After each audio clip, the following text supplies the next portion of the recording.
Sir ఇప్పుడు February 14th Valentine's day వస్తుంది కదా, ఏమో మీ ముక్కల్లో అంటే మీకు నచ్చిన మాటల్లో లవ్ అంటే ఏంటి సార్? లవ్ అనేటువంటిది కరెక్ట్ కాదండి. ఇందులో రెండు రకాలైనటువంటి సిద్ధాంతాలు ఉన్నాయి. మనుధర్మశాస్త్రం అని ఒకటి ఉంది. మనుధర్మశాస్త్రం ప్రకారం అనేటువంటిది ఏంటంటే లవ్ అనేటువంటిది అసలు చేయడానికి కూడా అర్హత ఉండదు. ఎందుకంటే మీకు లవ్ అంటే దేనికి లవ్ చేస్తారు? టైంపాస్ లవ్ చేసుకుంటారా, పెళ్లి చేసుకోవడానికి లవ్ చేసుకుంటారా అని కూడా మనం తెలుసుకోవాలి. యాక్చువల్గా పెళ్ళి అనేటువంటిది గురించి పూర్తిగా తెలియదండి చాలామందికి.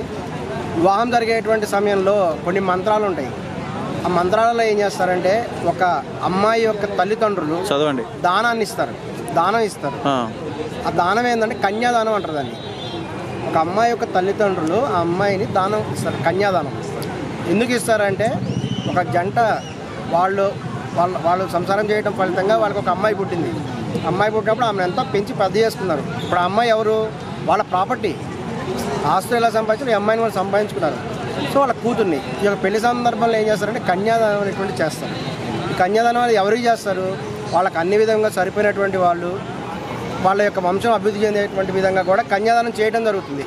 అప్పుడు కన్యాదానాన్ని వరుడు స్వీకరిస్తాడు. వరుడు ఎలా స్వీకరిస్తాడంటే తన యొక్క తల్లిదండ్రుల అనుమతితో స్వీకరిస్తాడు. ఇది ఒక ప్రొసీజర్. ఆ విధంగా కాకుండా ఒక అమ్మాయి తన ఇష్ట ప్రకారం తన ఎలా లవ్ చేస్తుంది, ఎలా వెళ్ళిపోతుంది, ఈ విధంగా జరిగినటువంటి కొన్ని సంఘటనలు కూడా చూస్తున్నాము. వీటన్నిటికీ కూడా ప్రస్తుతం వచ్చేటువంటి సినిమాల యొక్క ఫలితం ఉంది. తీవ్రమైనటువంటి పాపం చేస్తున్నారు ఈ సినిమాలన్నీ కూడా. సినిమాల్లో చూపిస్తారు, ఏదో ఒక వ్యక్తి ఉంటాడు, రోడ్డు మీద వెళ్తూ ఉంటాడు, ఒక అమ్మాయి కనిపిస్తుంది, వెంటనే అమ్మాయి లవ్ చేస్తాడా? ఆ అమ్మాయి ఎవరు? అసలు వాయు వరుసలు అని ఒకటి ఉంటాయని తెలుసా వాడికి? వాయు వరుసలు అనేవి కొన్ని ఉంటాయి, కొన్ని మోరల్ వాల్యూస్ ఉంటాయి. ఒక అమ్మాయిని రోడ్డు మీద చూడంగానే ఆమె లవ్ చేసేసి ఆమె వెంబడి పడిపోతాడా? దీని సందర్భంలో కూడా అల్లు అరవింద్ గారు చాలా తప్పు చేశారు. ఆయన మీద కూడా అందరికి చాలా కోపం ఉంది సాంప్రదాయవాదులకి. అల్లు అరవింద్ గారు తీసినటువంటి అనేక సినిమాలు, దిల్ రాజు గారు తీసినటువంటి అనేక సినిమాల ద్వారా కూడా ఇవన్నీ కూడా చూపిస్తున్నారు. చాలా తప్పది. దీన్ని తీవ్రంగా కూడా ఖండిస్తున్నాం. అది ఓన్లీ సినిమాలకు మాత్రమే, సినిమాలు సమాజం మీద ప్రభావం చూపిస్తున్నాయి. ఏమండి ఎందుకు తప్పండి అని కూడా అడుగుతున్నారు. రోడ్డు మీద కనిపడి వెళ్ళిన ఒక అమ్మాయి లవ్ ఎట్లా చేస్తాడు? ఆ అమ్మాయి ఇలా బంధువు అవుద్దాం, ఇటు చెల్లి అవుద్దేమో ఎవరికి తెలుసు? బంధువు అయితే చూడంగానే లవ్ చేస్తారా? తప్పు కదా అది. అసలు చాలా సినిమాలు ఉన్నాయి. శాస్త్రం ఏం చెప్తుంది సార్? అసలు శాస్త్ర ప్రకారం ఏంటంటే ఒక సినిమా చూసాము, అదుర్స్ అనే ఒక సినిమా ఉంది. అదుర్స్ అనే సినిమాలో జూనియర్ ఎన్టీఆర్ గారి డైలాగ్స్ ఉంటాయి. అందులో బ్రహ్మానందం ఒక అమ్మాయి లవ్ చేశానని చెప్తాడు. Comedy scene. అప్పుడు ఎన్టీఆర్ అంటాడు, మనం కూడా లవ్ చేయొచ్చా బ్రహ్మగారని అడుగుతారు. లవ్ అనేటువంటిది చేయడానికి సాధ్యం కాదు. లవ్ అనేటువంటిది కూడా చేసుకున్నా కూడా మనం చరిత్ర పురాణాలు కూడా చూస్తే ఎలా ఉంటుందంటే ఒక రూల్ అనేది తేవాలి. ఎలా అంటే ఈ యొక్క వారు వివాహం చేసినప్పుడు ఎట్లాగో వాళ్ళకి అన్ని విధములుగా సరిపడినటువంటి వాళ్ళనే చూస్తారు.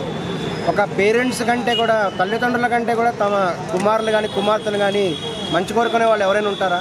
వాళ్ళని మించి ఎవరు మంచి కోరుకోరు. First పేరెంట్సే important.